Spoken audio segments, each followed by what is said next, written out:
Hi, my name is Ashley Carey, and those are contrails, not chemtrails. On the topic of things that do exist, the White House is deciding to allow a single military official named General Keith B. Alexander to both direct the NSA and the military's cyber warfare program. Here's what the White House released as a statement on Friday. Following a thorough interagency review, the administration has decided that keeping the positions of the NSA Director and Cyber Command Commander together as one dual-hatted position is the most effective approach to accomplishing both agencies' missions, which, this is me talking, are extremely vague and rarely stated. Kill terrorists, even though there's no official definition of terrorists. That's true. Look it up. General Keith B. Alexander will continue to run both the NSA as the #1 top guy and the military cyber warfare program. Now, this isn't cyber security. This isn't counterterrorism. This is cyber warfare. If you watched my last episode, you learned that the NSA was caught, thanks to Edward Snowden, hacking into both the government and the citizens' communications and computers in Hong Kong, the rest of China, Brazil, many European countries and embassies. I think the only people who could really step in here on an international level would be the United Nations. And they're really, really bad at disciplining the United States. And that's not a good thing. But hopefully this will be somewhat resolved in the congressional elections that are coming. If you know me at all, you know how gung-ho I am about taking 5 or 10 minutes out of your day before you vote for a congressman to get it right.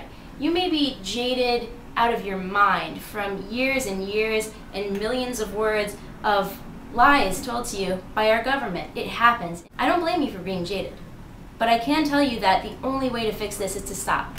Get rid of the clouds in your eyes that make you think that the government is out to get you, that there is absolutely no way your voice can be heard, that we need some kind of anarchist revolution.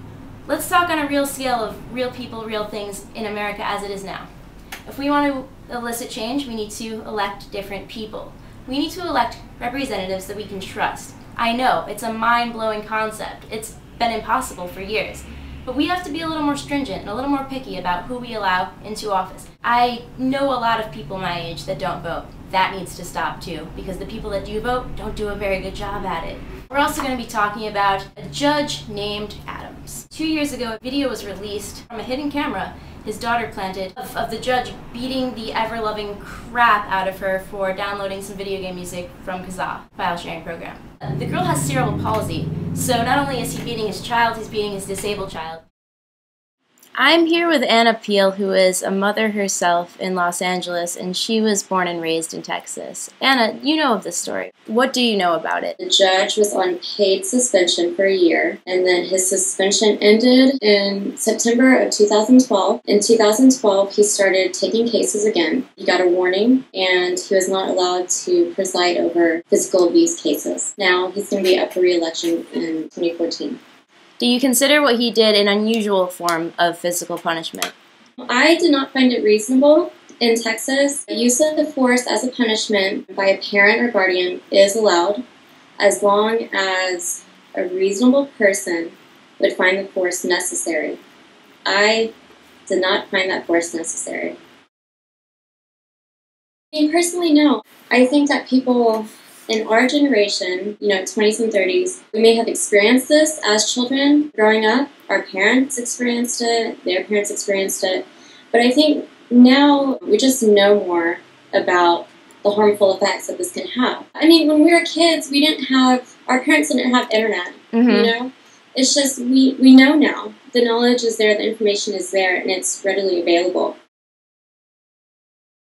This judge is someone who, before, a majority of his cases that he took were physical violence, family issues, and things like that. So who decides in those cases what a reasonable person would do? This judge was deciding that. And if this is the conclusion that he comes to in disciplining his own children, which we know now is unreasonable, clearly, then why would you re-elect this person? And I think the reason that you might say this happened so long ago, but the fact is, and this is something that everyone should know, he never, ever felt any remorse for what he did.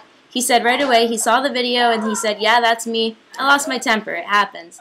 400 years ago, we didn't have women's rights. We didn't have children's rights. 40 years ago, women's rights and children's rights were still a new idea. When this judge was growing up, going to law school, people still think it's okay because it's legal.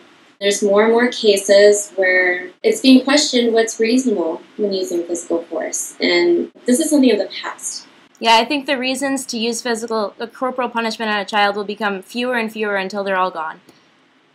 And hopefully that doesn't take a very long time. It's not just Texas where this happens. It happens everywhere. You know, this is a tradition that's Sure. gone on Absolutely. for a long time. And then especially in Texas where Christianity is a main religion and tough love. Yeah, you know, so.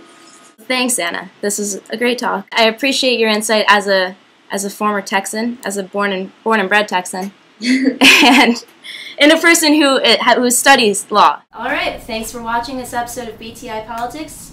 When we next meet, I'll be in New York State visiting my family for Christmas, so that'll be a bundle of fun. Thanks for watching, and I'll see you next week.